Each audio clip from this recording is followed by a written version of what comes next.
ಇವತ್ತು ಪೆಪ್ಪರ್ ಬೆಂಡೆಕಾಯಿ ಫ್ರೈ ಯಾವ ರೀತಿ ಮಾಡೋದಂತ ನೋಡೋಣ.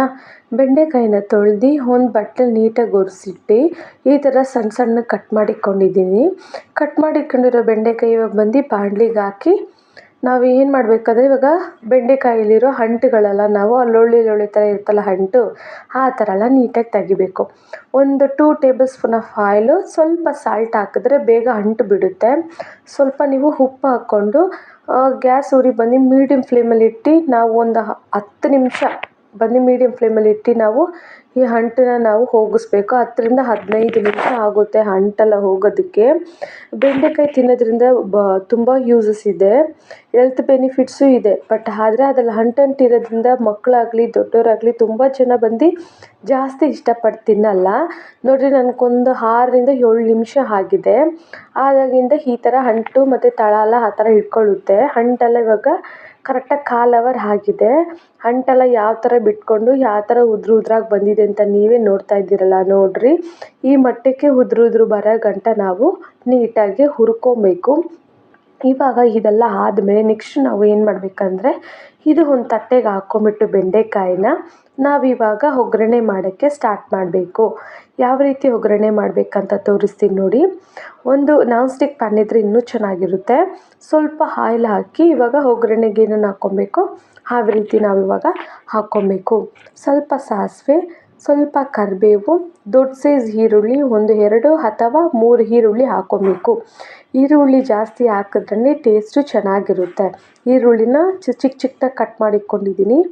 ಅದನ್ನು ಹಾಕ್ಕೊಂಡು ಇವಾಗ ಏನು ಮಾಡಬೇಕಂದ್ರೆ, ಈರುಳ್ಳಿ ಬಂದು ಚೆನ್ನಾಗಿ ಗೋಲ್ಡನ್ ಕಲರ್ ಆಗೋ ಥರ ನಾವು ಇವಾಗ ಫ್ರೈ ಮಾಡ್ಕೊಬೇಕು. ಆ ಬೆಂಡೆಕಾಯಿಯಲ್ಲಿರೋ ಎಲ್ಲ ಅಂಟು ಬಿಡಿಸೋಷ್ಟರಲ್ಲಿ ನನಗಂತೂ ಅಪ್ಪಪ್ಪ ಕೈಯೇ ನೋವು ಬಂದುಬಿಡ್ತು. ಅಷ್ಟು ಥರ ಅಂಟುಗಳನ್ನ ಅದನ್ನು ಆ ಥರ ಬಿಡಿಸಿದ್ರೇ ಮಕ್ಕಳು ಇಷ್ಟಪಟ್ಟು ತಿಂತಾರೆ. ಮತ್ತು ದೊಡ್ಡವರು ಒಂದು ಇಡೀ ಎಕ್ಸ್ಟ್ರಾನೇ ತಿಂತಾರೆ. ಆ ಥರ ಅಂಟು ಬಿಡಿಸ್ಬೇಕು. ಬಿಡಿಸಿ ನಾವು ಅದು ಬಿಡಿಸೋ ಗಂಟ ನಮ್ಗೆ ಸ್ವಲ್ಪ ಟೈಮಿಂಗ್ ಆಗುತ್ತೆ. ಈ ಒಗ್ಗರಣೆ ಅದು ಬೇಯೋದೆಲ್ಲ ಬೇಗನೆ, ಯಾಕಂದರೆ 70% ಬಂದು ಬೆಂಡೆಕಾಯಿ ಉರಿವಾಗಲೇ ನೀಟಾಗಿ ಫ್ರೈ ಆಗಿರುತ್ತೆ. ಇವಾಗ ನಾವು ಇದರಲ್ಲಿ ಈರುಳ್ಳಿ ಬಂದು ಚೆನ್ನಾಗೇ ಗೋಲ್ಡನ್ ಕಲರ್ ಆಗ್ತಾಯಿದೆ. ಈ ಸ್ಟೇಜಿಗೆ ಬಂದು ಒಂದು ಸ್ವಲ್ಪ ಅರಿಶಿನ ಪುಡಿ ನಾವು ಹಾಕ್ಕೊಬೇಕು. ಅರಿಶಿನ ಪುಡಿ ಹಾಕಿ ಉರಿಯೋದ್ರಿಂದ ಈರುಳ್ಳಿ ಎಲ್ಲ ಬಂದು ಕ್ರಂಚಿಯಾಗಿರುತ್ತೆ, ತಿನ್ನುವಾಗ್ಲೂ ಟೇಸ್ಟಾಗೂ ಇರುತ್ತೆ.